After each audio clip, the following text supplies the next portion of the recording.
ఏ ప్రజలైతే మాకు వద్దని వెలివేశారో ఆ వెలివేయబడిన వాడే మూలకు తలరాయి ఆయనట. ఈ మూలకు తలరాయి ఎవరు? మన ప్రభు అని తెలియదు. మాకు యేసుప్రభు వద్దండి, యేసుప్రభు మాకు అవసరం లేదండి, యేసుప్రభు ఫలానా వాళ్ళు దేవుడండి, యేసుప్రభు వారు ఇంగ్లీష్ వాళ్ళు దేవుడండి అని చెప్పి యేసుప్రభుని ఎవరైతే తోసివేశారో ఆ దేవుడు మేము నమ్ముకోవటం ఏంటయ్యా, పరాయి మతాన్ని మేము నమ్ముకోవటం ఏంటయ్యా అని చెప్పిన వాళ్ళకి ఈయనట మూలకు తలరాయి ఆయనట.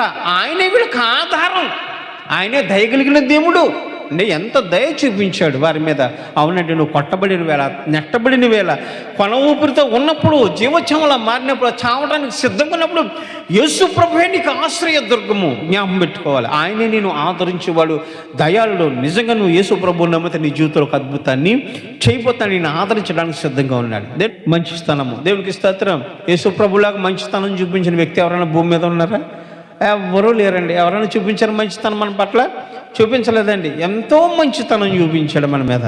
మంచితనం చూపించకపోతే నిజంగా మరి నశించిపోయి మనందరము కూడా మరి చనిపోవాలి. ఆ సమయానికి వచ్చేసరికి దేవుని నుంచి తన మంచితనాన్ని చూపించాడు కాబట్టి మనం ఇంకా బ్రతికున్నామండి. దేవునికి ఎదురువాడి బ్రతకాలనే కోరిక ఆయన కొంది కాబట్టి ఆ మంచితనాన్ని చూపించాడు కాబట్టి మనం ఇంకా బ్రతికున్నాం. మనలాగే పొరుగువాడు కూడా బ్రతకాలని కోరుకోవాలండి. అదే మంచితనం, అదే విశ్వాసము. యేసు ప్రభువులాగా విశ్వాసపాతుడు భూమి మీద ఇంకక్కడ ఎవరో కూడా లేడు. ఎందుకంటే యేసు ప్రభు కొన్న విశ్వాసం అచంచలం, అది చాలా గొప్పది, అద్భుతం. దాన్ని ఎలా వర్ణించాలో మనకు తెలియదు. యేసు ప్రభు కొన్న ఆలోచన, నేను ప్రార్థన చేస్తే తండ్రి వింటాడు. ఎంత గొప్ప విశ్వాసం. నేను ప్రార్థన చేస్తే కుష్ఠరోగులు బాగుపడతారు, నేను ప్రార్థన చేస్తే కుంటి వారికి కాళ్ళు వస్తాయి, నేను ప్రార్థన చేస్తే గుడ్డి వారికి చూపు వస్తుంది, నేను ప్రార్థన చేస్తే చనిపోయినట్టు వారందరినీ తండ్రి లేపుతాడని విశ్వాసం, గొప్ప విశ్వాసం. నేను చనిపోయిన తర్వాత తండ్రి తిరిగి నన్ను లేపుతాడని గొప్ప విశ్వాసం, బలమైన విశ్వాసం. ఆ విశ్వాసంతో ఆయన ఉన్నాడండి. ఆఖరిలో ఆయన ఒలువుల తోటలోకి వెళ్ళి ప్రార్థన చేస్తున్నాడట. ఆయన చెమట రక్త బిందువులుగా మారిపోయింది.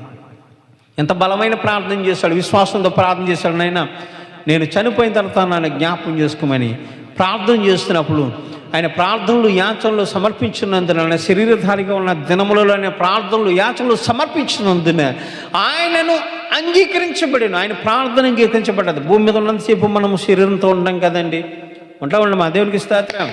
ఎలాగుంటామండి? భూమి మీద ఉన్నంతసేపు మనం శరీరంతో ఉంటాం, తింటాం, తాగుతాం, మంచి బట్టలు కట్టుకుంటాం, హుందాతనంగా తిరుగుతాం.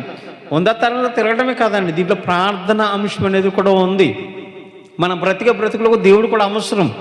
మనం బ్రతికేస్తున్నామంటే కాదండి, డబ్బు సంపాదించామంటే కాదండి, ఇల్లు ఉన్నాయంటే సంపాదించామంటే కాదండి, భూములు ఉన్నాయని కాదండి. మనకు దీంతో పాటుగా ప్రార్థన కూడా చాలా అవసరం, దేవుడు కూడా చాలా అవసరం.